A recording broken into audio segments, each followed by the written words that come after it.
আসসালামু আলাইকুম এভরিওয়ান। বেলা শেষে থেকে আমি শিমুল সবাইকে নতুন আরেকটি লাইফস্টাইল ব্লগ দেখার জন্য স্বাগত জানাচ্ছি। সে সাথে দেশ ও দেশের বাইরে যারা আমার ভিডিও দেখে থাকেন সকলের সুস্বাস্থ্য কামনা করছি। আজকের ভিডিও জুড়ে থাকবে ছেলের কলেজের কিছু মুহূর্ত। আর এই ভিডিওটি করা হয়েছিল গত বৃহস্পতিবারের ভিডিও। আপনারা যারা আমার ভিডিও দেখেন তারা কিন্তু সবাই জানেন আমি প্রতি সপ্তাহে একটি করে লং ভিডিও দিয়ে থাকি, আর সেটি হচ্ছে শনিবার রাত 8টার দিকে। ছেলের টেস্ট পরীক্ষা কিন্তু চলছিল, সেটা আপনারা জানেন। আর আজ কিন্তু তার টেস্টের লাস্ট পরীক্ষা, আর সে সাথে কিন্তু পূজারও কলেজ বন্ধ হয়ে যাবে।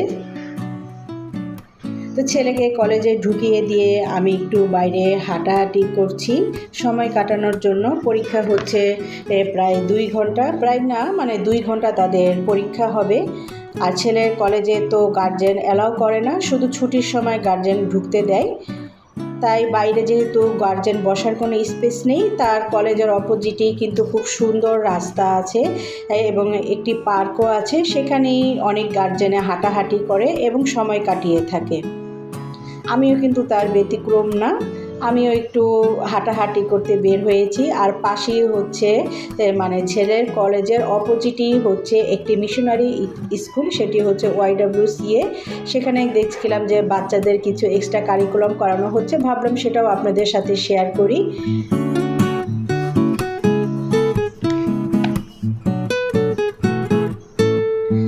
আর এখন স্কুল কলেজগুলোর কিন্তু দেখা যায় আশপাশে যে ফুটপাথগুলো থাকে সেখানে অনেকেই কিন্তু অনেক কিছু বিক্রি করে থাকে, তরকারি থেকে শুরু করে জামা কাপড় এভরিথিং সবই পাওয়া যায়।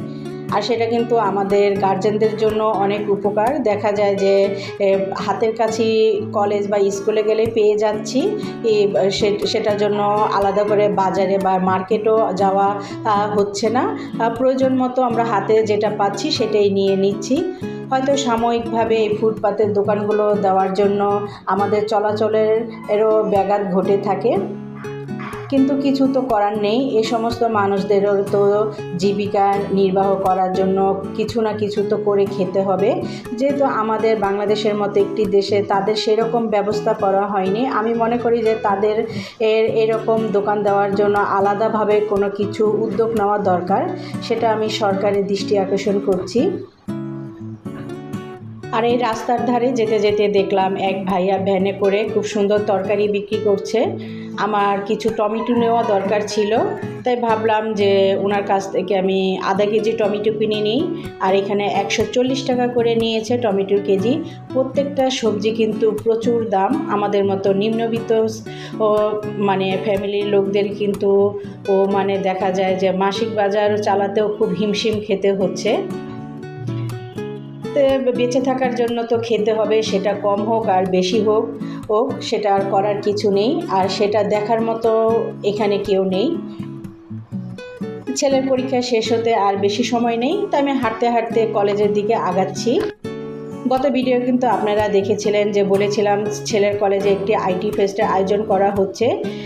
এটি আজকেই কিন্তু সে আইটি ফেস্টের শুভ উদ্বোধন। আর এই কলেজে আইটি ফেস্ট 2025 কিন্তু আজই শুরু হতে যাচ্ছে। আর এই ফেস্টে কিন্তু অনেকে স্পন্সর করে থাকে, পার্টনারশিপে থাকে, এবারও কিন্তু তার ব্যতিক্রম না। আর ছেলের কলেজে কিন্তু প্রতি বছরই এইরকম কোনো না কোনো ফেস্ট হয়েই থাকে, অলিম্পিয়াড হয়ে থাকে। আর এগুলো কিন্তু আমার খুবই ভালো লাগে। আর এই যে তাদের যে আইটি ফেস্টটা চলছে, এখানে কিন্তু স্পন্সর করেছিল পূবালী ব্যাংক এবং ছিল EBL ব্যাংক, তাছাড়া ছিল ULAB ইউনিভার্সিটি। তাছাড়া যারা পার্টনারশিপে ছিল তারা ছিল ম্যাগাজিনে ছিল কিয়া, টি শার্টে ছিল ব্যাপন, মিডিয়া পার্টনার ছিল 21 টিভি, স্নেকে ছিল ডেকো, রেডিও পার্টনার ছিল কার্নিভাল এবং আইসক্রিমে ছিল কোলার এবং আরও অনেক পার্টনারশিপই ছিল। মানে আমি যতটুকু দেখেছি আমি ততটুকু এখানে আপনাদেরকে বললাম। এখন কিন্তু অনেক স্কুল কলেজে এই সমস্ত আয়োজন করা হয়, আপনারা চেষ্টা করবেন আপনাদের বাচ্চাদেরকে এগুলোতে অংশগ্রহণ করার জন্য। এতে করে কিন্তু একটি বাচ্চার পড়াশোনার পাশাপাশি কিন্তু তার অতিরিক্ত মেধার বিকাশ ঘটে থাকে এবং সেটা কিন্তু তার পরবর্তী লাইফের জন্য খুবই উপকারে আসবে। আর ছেলের পরীক্ষাও কিন্তু শেষ হয়ে গিয়েছে, আস্তে আস্তে যাদের পরীক্ষা শেষ হয়ে গিয়েছে তারা বের হয়ে আসছে। আর এই ফেস্টকে কেন্দ্র করে কিন্তু অনেক স্টল সাজানো হয়েছে, আবার অনেক স্টলের আবার এখনও অনেকে আসেনি, যেহেতু অনুষ্ঠানটি শুরু হবে বিকেল 3টার দিকে, তাই এখনও তারা তাদের বাকি কাজগুলো গুছিয়ে নিচ্ছে। আর এই ফেস্টটি চলবে কিন্তু 3 দিন ধরে, বৃহস্পতিবার থেকে শনিবার পর্যন্ত। আর এই ফেস্টে শুধু আমার ছেলের কলেজেই কিন্তু ও থাকছে না, নানা বিভিন্ন কলেজের স্টুডেন্টরাও এখানে পার্টিসিপেট করবে।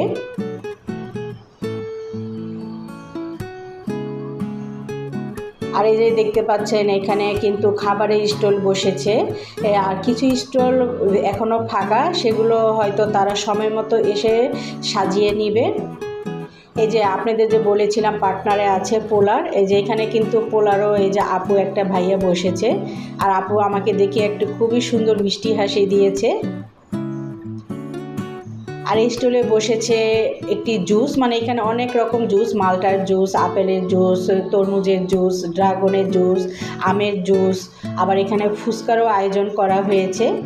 আর এগুলো কিন্তু বাচ্চারা দেখে খুবই খুশি হয়, শুধু বাচ্চারা বলবো না, বড়রাও কিন্তু খুবই খুশি। আর আমার বরাবর এগুলো খুবই ভালো লাগে। আর আমার ছেলের কলেজের বাইরেও যে আশপাশে আরও কলেজ ছিল, সেখানে আমি কয়েকটা কলেজও আমার ছেলেকে এই সমস্ত ফেস্টে পার্টিসিপেট করিয়েছিলাম।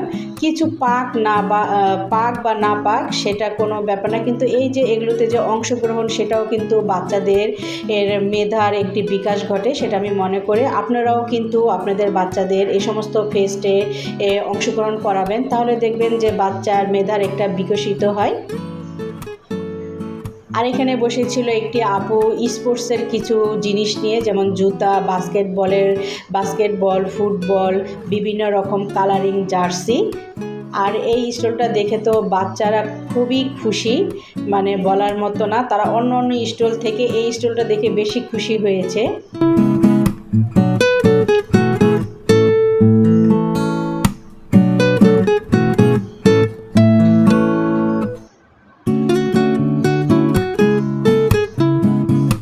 আর এই অনুষ্ঠানে যে সমস্ত স্টুডেন্টরা ভলান্টিয়ারে থাকবে বা অন্য কোনো আয়োজনে থাকবে, তারা কিন্তু তাদের কাজ নিয়ে ব্যস্ত। এখানে দেখতে পাচ্ছেন অনেক বাচ্চারা ছোটাছুটি করছে, মানে এই আয়োজনটা তারাও কিন্তু ভলান্টিয়ার হিসেবে কাজ করবে। আবার এই যে জায়গাটা, এখানে একটা মঞ্চের মতো ছোট একটি স্পেস তৈরি করা হয়েছে, এখানে ছেলেরা পরীক্ষা শেষ করে গ্রুপ মিলে ফটো সেশন করছে। এটা দেখে আমারও কলেজের লাইফে, স্কুলের লাইফের কথা মনে পড়ে গেল, মনে হচ্ছে যে সেই দিনগুলো যদি আবার ফিরে পেতাম, কিন্তু এটা তো কখনো সম্ভব না, যে দিন চলে যায় সেদিন তো আর কখনো ফিরে আসে না। আর এখানে দেখতে পাচ্ছেন যে ফেস্টে শুভ উদ্বোধনের জন্য মঞ্চের প্রস্তুত করা হচ্ছে, এবার সাউন্ডও চেক করা হচ্ছে।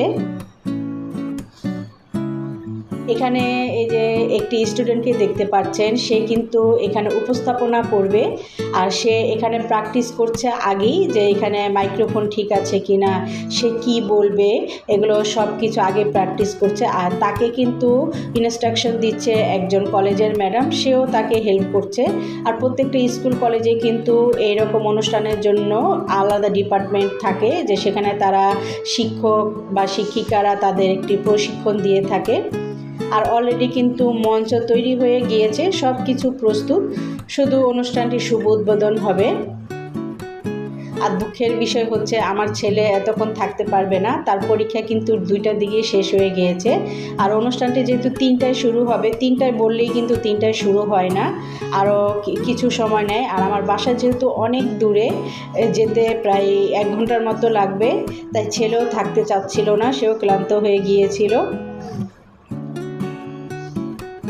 আর আমি এই যে গার্জেন ছাউনির সামনে এসে পড়লাম, কারণ ছেলে এখানে এসে দাঁড়াবে, আমাকে না পেলে কিন্তু আবার সে আমাকে খুঁজতে থাকবে। আর এই তো ছেলে এক্সাম শেষ, সেই ছেলে বের হয়ে আসলো, আর পরীক্ষা দিয়ে সে বেশি ক্ষুধার্ত ছিল, তাই ওকে কিছু ফাস্টফুড কিনে দিলাম। এখানকার খাবারগুলো কিন্তু দারুণ লেগেছে, সত্যি বলতে আমার কাছে কিন্তু খুবই মজা লেগেছে। এছাড়া নানান রকম কিন্তু জুসেরও স্টল ছিল, সেটা তো আপনাদের দেখালাম। আর ফেস্টে খাবার মানেই কিন্তু একটি অন্যরকম আনন্দ।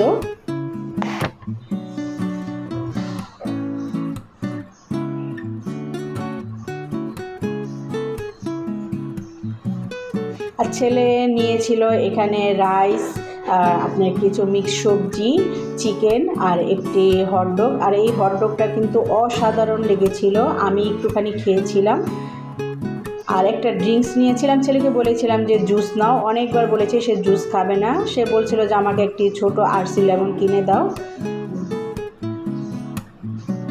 আর ছেলে খাচ্ছিল, তো ভাবলাম যে খেতে যেহেতু একটু সময় লাগবে, আমি ভাবলাম যে তুমি খাও, তোমার কলেজটা একটু আমি সবাইকে ঘুরে দেখাই। আমার আজকের ব্লগ যদি আপনাদের ভালো লেগে থাকে তাহলে প্লিজ প্লিজ প্লিজ একটি লাইক দিতে, কমেন্ট করতে এবং শেয়ার করতে ভুলবেন না। এবার আমি আমার ছেলের কলেজটা একটু ঘুরে দেখালাম। সত্যি বলতে এনভায়রনমেন্টগুলো খুবই সুন্দর, আর স্টুডেন্টসরা কিন্তু সবাই উৎসবের মুডে আছে। আর আমার ছেলের কলেজে কিন্তু অনেক ধরনের ফুলের বাগান আছে এবং বিভিন্ন ধরনের গাছও আছে। একটি জিনিস আপনাদের দেখায়, আমি এই জিনিসটা দেখে আশ্চর্য হয়ে গেলাম। এই যে পদ্ম ফুল দেখতে পাচ্ছেন, একটি মানে এটাকে আমরা কি বলি, বল বা গামলা বলি, আমরা হয়তো পুকুরে পদ্ম ফুল দেখেছি, আমি দেখেছি, আমি কখনো এভাবে দেখি নাই পদ্ম ফুল চাষ করতে। মানে এত সুন্দর লাগছিল বলার মতো না। আর ছেলের কলেজে কিন্তু আপনার বিভিন্ন রকম খেলার আয়োজনও করা হয়। এই যে তাদের কিন্তু এখানে বাস্কেটবলের জায়গা আছে কলেজে, মাঠে এরা বিভিন্ন রকমের খেলা খেলে থাকে। তারপর টেবিল টেনিস, এই যে বাচ্চারা টেবিল টেনিস খেলছিল। আর এইটি হচ্ছে ছেলের কলেজের পিছন সাইডের জায়গা। এখানে আমি ছেলে 1.5 বছর ধরে পড়ছে, কিন্তু আমার কখনো এই সাইডটায় আসা হয়নি কারণ কলেজে তো গার্জেন অ্যালাউ করে না, আর এখানেও যেতে দেয় না। আজকে যেহেতু ফেস্ট, তাই এখানে আসতে পারলাম। ভাবলাম যে হয়তো আর এখানে এসে ভিডিও করতে পারবো না, তো সুযোগ পেয়ে গেলাম, ভাবলাম যে সেটা আপনাদের সাথে শেয়ার করে ফেলি। আর ছেলের কলেজ কিন্তু বাংলা ভার্সন এবং ইংলিশ ভার্সন। আপনাদের যে আগের ভবনটা দেখিয়েছিলাম সেটা ছিল বাংলা মিডিয়াম যারা, তাদের জন্য, আর এটি হচ্ছে ইংলিশ ভার্সনে যারা পড়াশোনা করে তাদের জন্য আলাদা ভবন। ইংলিশ ভার্সন এবং বাংলা মিডিয়ামের জন্য কিন্তু আলাদা ক্যান্টিনও আছে। আর এই যে দেখতে পাচ্ছেন এখানে এক আপু ক্যান্টিনে খাবার বিক্রি করছে, এটা কিন্তু ইংলিশ ভার্সনদের জন্য। এখানে কিন্তু বাংলা মিডিয়ামের বাচ্চারা এসে খাবার নিতে পারে না, তাদের জন্য তো আলাদা ক্যান্টিন করা হয়েছে। এটি যেহেতু একটি মিশনারি কলেজ, আর মিশনারি কলেজে কিন্তু তাদের অনেক ভাস্কর্য থাকে এবং তারা কিন্তু খুবই পরিপাটি থাকে, সেই জিনিসটা কিন্তু আমার খুবই ভালো লেগেছে। আর এই পিছন সাইডটা দেখে তো আমি খুবই মুগ্ধ হয়ে গিয়েছিলাম। মানে এত গাছ, কিছু কিছু গাছ হয়তো আমি চিনি, নামও জানি, আবার দেখা যায় কিছু গাছের নামও জানি না, কিন্তু সেটা সমস্যা না। কিন্তু এই যে সবুজে যে অরণ্য মানে ঢেকে আছে, মানে চোখ জুড়িয়ে যায় দেখে, মানে মনে হচ্ছে যেন মানে বলার মতো না। আর প্রকৃতি দেখে আমি বরাবরই কেমন জানি মানে মুগ্ধ হয়ে যাই, এটা আমার সবসময়ই ভালো লাগে, আজও কিন্তু তার ব্যতিক্রম না।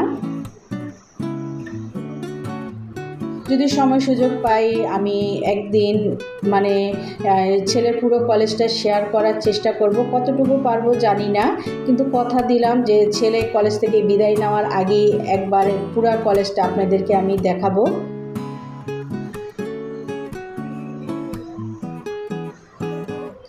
আর এই যে বিল্ডিংটা দেখতে পাচ্ছেন, এখানে ব্রাদার্স, এখানে কিন্তু লেখাই আছে জ্ঞান তাপসশালা এবং প্রবীণ ব্রাদারদের আবাস। এখানে তাদের মানে তারা যে যার যার ধর্মের তো যে কোনো একটি উপাসনা করার জন্য যে আলাদা থাকে, যেমন আমাদের মুসলমানদের জন্য হচ্ছে মসজিদ, তারপর খ্রিস্টানদের জন্য গির্জা, হিন্দুদের জন্য মন্দির, সেরকমই এটাও একটা গির্জা। আবার এখানে দেখা যায় যারা ব্রাদার থাকে তারা এখানে মানে বসবাস করে। তো ভিডিওটা যতটুকু আপনাদের সাথে শেয়ার করতে পেরেছি ততটুকু আজ করলাম। যদি ভালো লেগে থাকে তো বললাম সবসময় আমার ভিডিওটি আপনারা সাপোর্ট করবেন। তো আজকে ভিডিওটি এই পর্যন্ত। See you in the next video. সে পর্যন্ত আপনারা সবাই ভালো থাকুন এবং যার যার স্থান থেকে নিরাপদে থাকুন। আল্লাহ হাফেজ।